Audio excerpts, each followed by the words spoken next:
Hello there, fellow readers. Deviant.fun here, and we're here to talk about Batman and the Joker because this is a Joker-centric story, though Batman is also central. So we're talking about Batman White Knight that pieces together Sean Gordon Murphy and Matt Hollingsworth, ladies and gentlemen. So if you're not excited just by looking at these two names, then I don't know what will. So let's skip on to the review then. See you.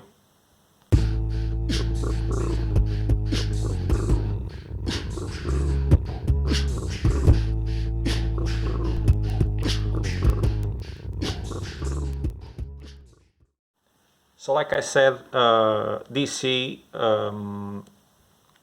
with its Black Label imprint, got together Sean Murphy and Matt Hollingsworth, which is my favorite colorist of all comics world, probably. When I see his name, I know it's gonna be superbly colored. It's not only the choice of colors; it's everything he does.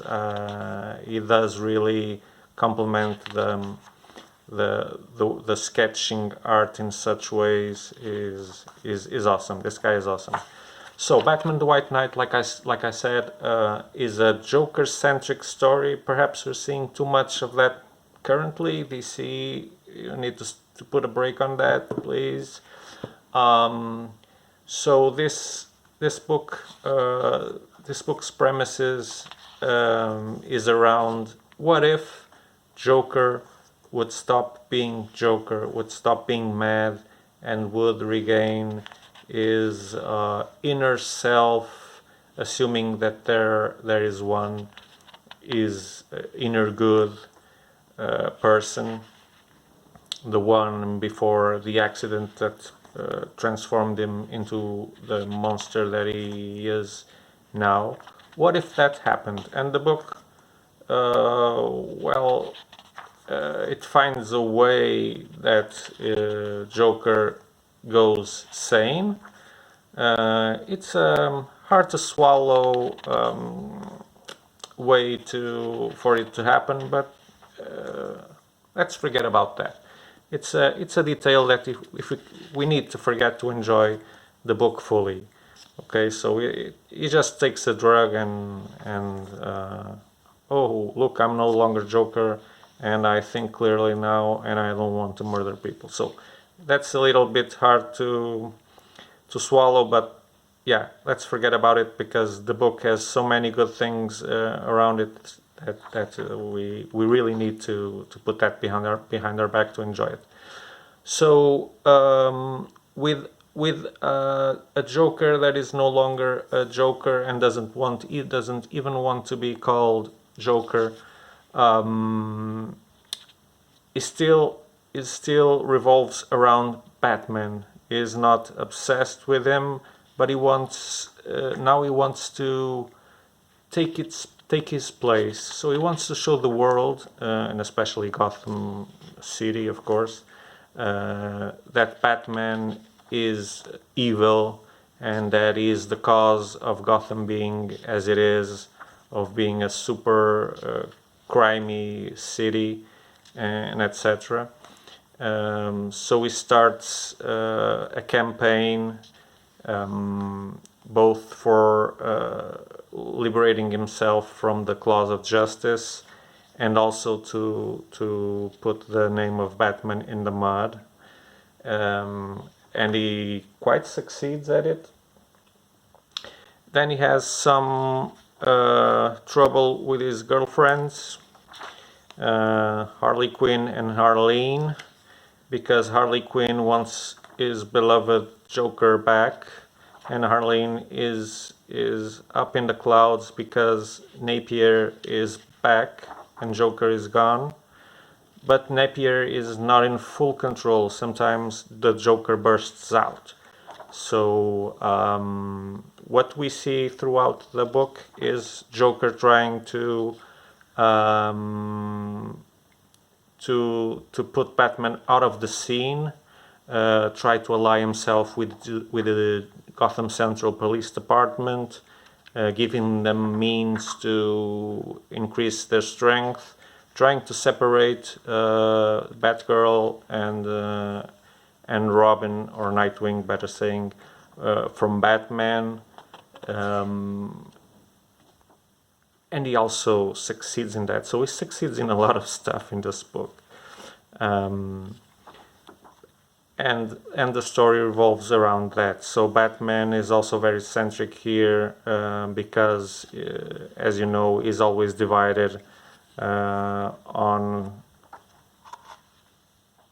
the image he has of himself. Am I a hero? Am I a villain? Am I really responsible for some of the bad things that are happening in Gotham City and that have happened to the people he loved, like Robin, for example? Of course, that is brought up here. So he's a torn man. There's some complications with Alfred too, and the complications in the relation with Batgirl and etc. So that really puts Batman to stress. And that's what's explored in this book. So it's a stressful book with Batman being put against the ropes. But you know, Batman, he doesn't give up, so he ends up on top. But I wouldn't say that he ends up victorious.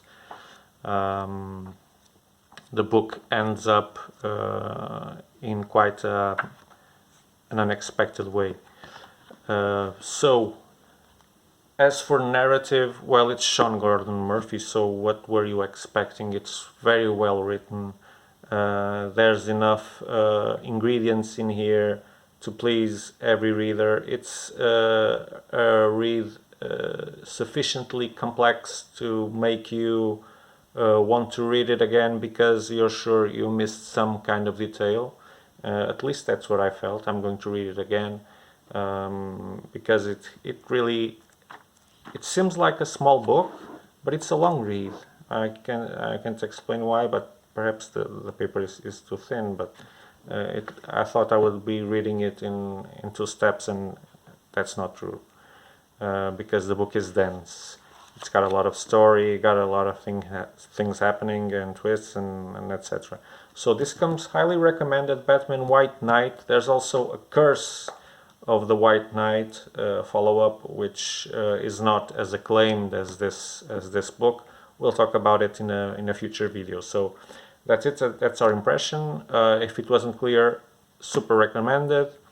A very, very good Batman story, Batman Joker story, let's say.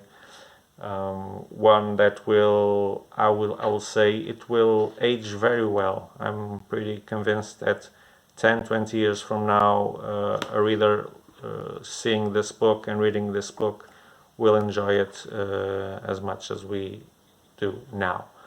So pay us a visit at Deviant.fun.biz, where you can buy this and many other books.